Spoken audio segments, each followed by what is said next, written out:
The 6th of March 2025. Hello, good afternoon and welcome to the news. It's also live on Kasmi 107.1 FM and across the world at 3news.com. Coming up in the next few minutes. President Mahama calls for support of Ghanaians to enable him reset the country onto the path of progress and economic transformation as he delivers the 68th Independence Anniversary message. We'll bring you details.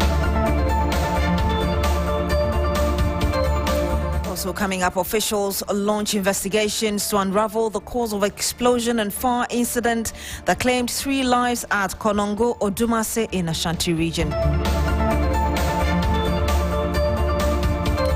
Much later this afternoon, President Mahama heads for Agaveji in Ketu South Municipality of Water Region to assess the extent of damage after tidal waves rendered hundreds of residents homeless.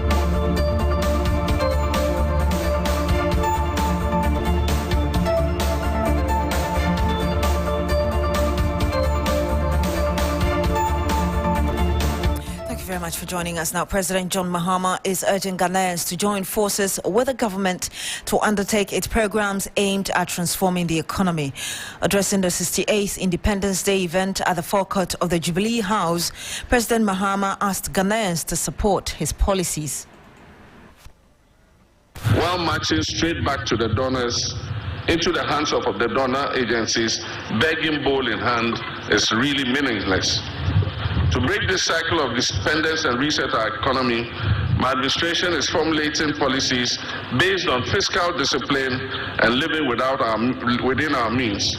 We're striving to expand our economy to yield prosperity for all. And to do this, we must look within and make sure that we are raising revenue domestically. This administration is working to implement the 24-hour economy program to ensure that our economy never goes to sleep. This will allow us to create the necessary job expansion, boost productivity, increase our exports capacity and trade footprint, and also reduce our dependence on foreign aid. Well, President Mahama also called on residents of Boko and members of other communities which have been embroiled in protracted conflict to give peace a chance.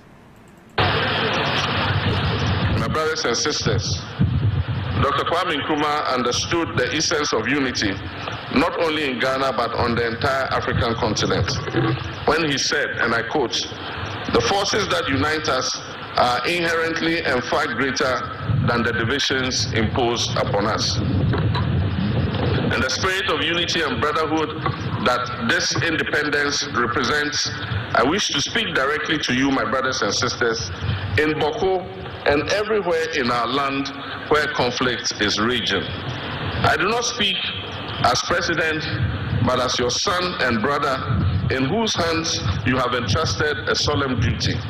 The people of Boko and other areas, it is time for lasting peace to prevail. Our children deserve to inherit a peaceful land where their dreams are nurtured, not where their nightmares are relived.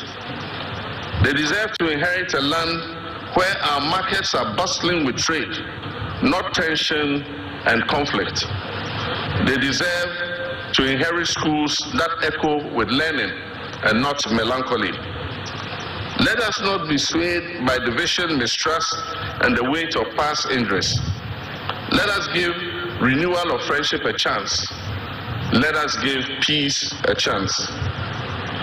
This is not an invitation to simply forget the past. Far from it. It is an invitation to live above it. President Mahama, this year's commemoration has been scaled down significantly with a national event restricted at the Jubilee House, the seat of government, a move the president said is a cost-saving measure. By reducing the scale of the event, we wish to demonstrate a commitment to fiscal responsibility and the efficient use of our limited resources. Fiscal prudence has become imperative for navigating the severe economic crisis that has recently confronted our country. The state spent 15 million Ghana cedis on last year's celebration in Koforidua. and spent 13.7 million cedis on the previous year's celebration in Ho in the Volta region. This year, we received estimates of at least 20 million Ghana cedis for holding the event at the Independence Square on the same scale as the previous years. In a year when we are calling on all to sacrifice, including workers who have graciously accepted a base pay adjustment far below the rate of inflation, it is unconscionable to spend that kind of money on a few hours of celebration. Today's event would save us 95% of the estimated cost of the event. And you heard the President John Mahama. Well, not the usual sight and sound from the Jubilee Park in Kumasi, especially on Independence Day. It was crisp and modest. But some attendees say they have missed the good old days. William Evans Inkum is our man monitoring the celebration from the Ashanti region. He joins us live on the line. William, let me just begin from you. You've been following the celebration for several years. What was missing from this year's commemoration? We've lost William Inkum on the line. We'll reconnect to him and bring you that conversation.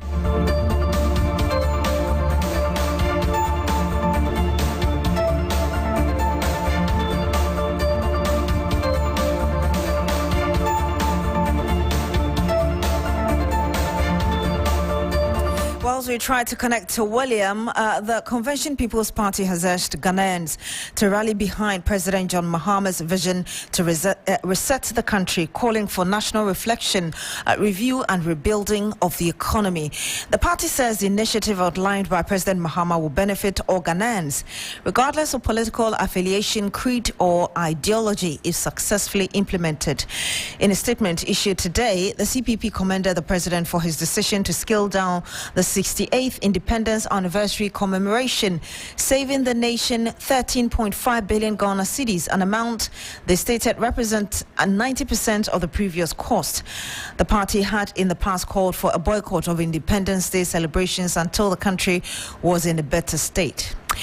Also, March 6, 1957 marked Ghana's freedom from colonial rule, a moment of pride and hope. But 68 years on, does that independence still hold meaning for today's youth? As Ghana celebrates another year of self-rule, we'll explore what independence means to young people now referred to as Gen Z and Alpha. Enyinam Haliga explores.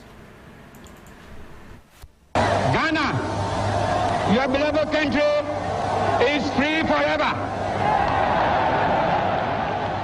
Ghana's independence was no doubt a historic moment, marking the end of British governance and the beginning of self-rule. For many who lived through and experienced life immediately after independence, the significance of the freedom still holds considerable weight.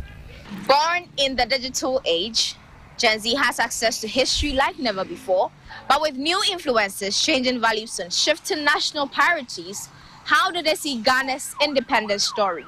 Do they see it as a defining moment or just another history lesson? More importantly, does Independence Day inspire a sense of patriotism and national pride among the young people?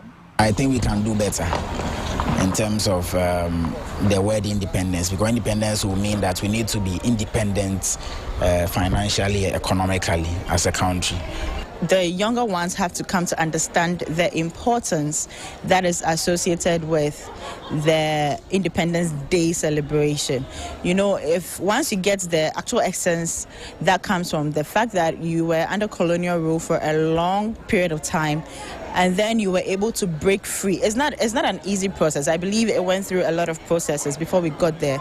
So if you're able to get the younger generation to understand and appreciate the importance of breaking free from colonial rule, then of course they can come to appreciate the importance of celebrating the Independence Day. I think that celebrating Independence Day is important because it defines who we are. Ghana gaining independence is a big thing. People have lost their lives. People went to war. People did things for us to be here today. So I think it's very important. While Ghana is politically independent, many young Ghanaians question whether the country has achieved true economic and social freedom. Currently, I don't see that. So I feel that going forward, 67 years, 68 now, I think, We've come a long way. I think we can do better. So I believe that if we strive towards achieving economic and financial independence, maybe the independence will really make much sense than it makes right now. Ghana, where we are, those are not things we should be focusing on. Yes, we should celebrate, but in a small way that we are appreciating Ghana, but in a grand way we are wasting resources, and there are a lot of things to be done aside that. This sentiment is echoed across online discussions. A recent expo conducted by MG Digital asked, "Do you think Ghana is truly independent?" And 80% of the respondents said no. The high cost of living, youth unemployment, and reliance on foreign goods are a major concern.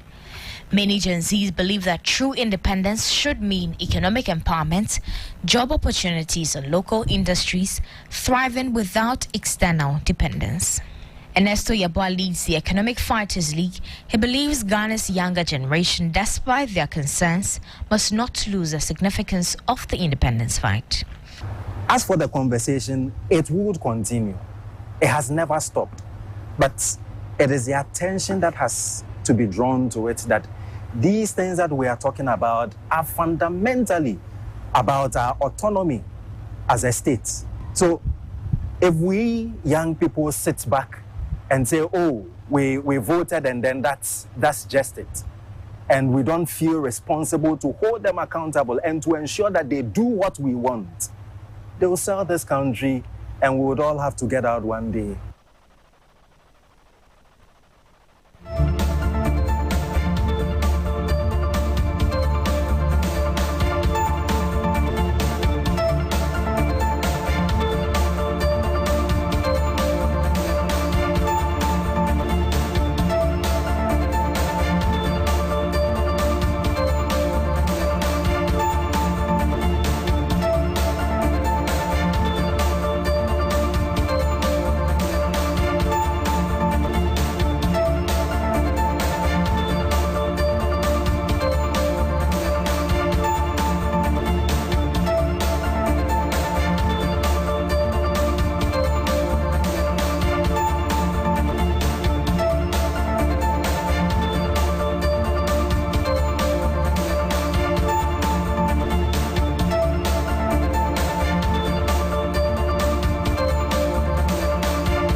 Some 30 minutes past the hour of 12. You're still here on the Midday News on 3FM 92.7. Stay with us.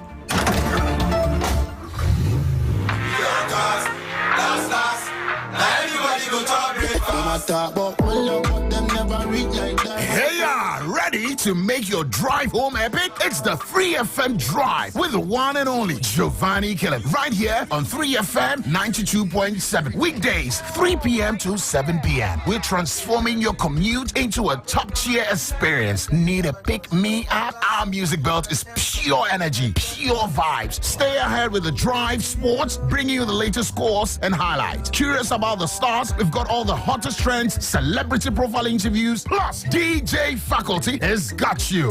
Mondays, Tuesdays, Wednesdays, Thursdays, Fridays on 3FM Drive. You know where it's at. This is where the action is at, live.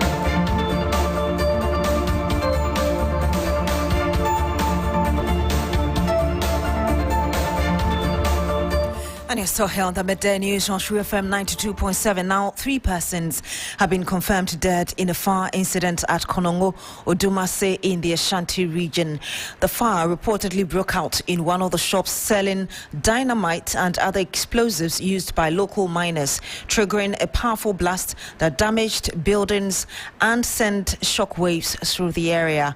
The explosion left part of the area in ruins, with multiple buildings suffering severe structural damage. Authorities are currently assessing the full extent of the casualties and destruction as investigations into the cause of the explosion continue. Ibrahim Abubakar has visited the scene. He joins us live on the phone. Ibrahim, can you describe to us the current state of where this incident happened? Well, about 30 buildings have been badly damaged by the explosion. We have several shops that has also been affected. Currently, Those who are mourning are mourning. Others who are also trying to see whether they will be able to salvage some of their belongings are still scavenging. In fact, you enter the community, it has turned into a mourning community, and people are very sad because of the incident. As we speak, like you rightly mentioned, some officers have been injured, some fire officers, 5 of them. Then we have 5 residents who have also been injured. Out of the 5, 3 have been treated and discharged. 2 are being prepared to be referred to the Kwafanochi Teaching Hospital for further treatment. So people are just scared, and they are in a bit of fear, and they do not know what's happening next, because they said the fire started, and within some minutes they started seeing the explosions from left, right, center, and it affected, like I said, about 30 buildings. So repair works have started. Fire service has also commenced investigation to unravel the cause circumstances that led to the fire incident. And like you rightly mentioned, 3 people have lost their lives, including 2 males and 1 female. Thank you very much, Ibrahim Abubakar, reporting live from the Ashanti region.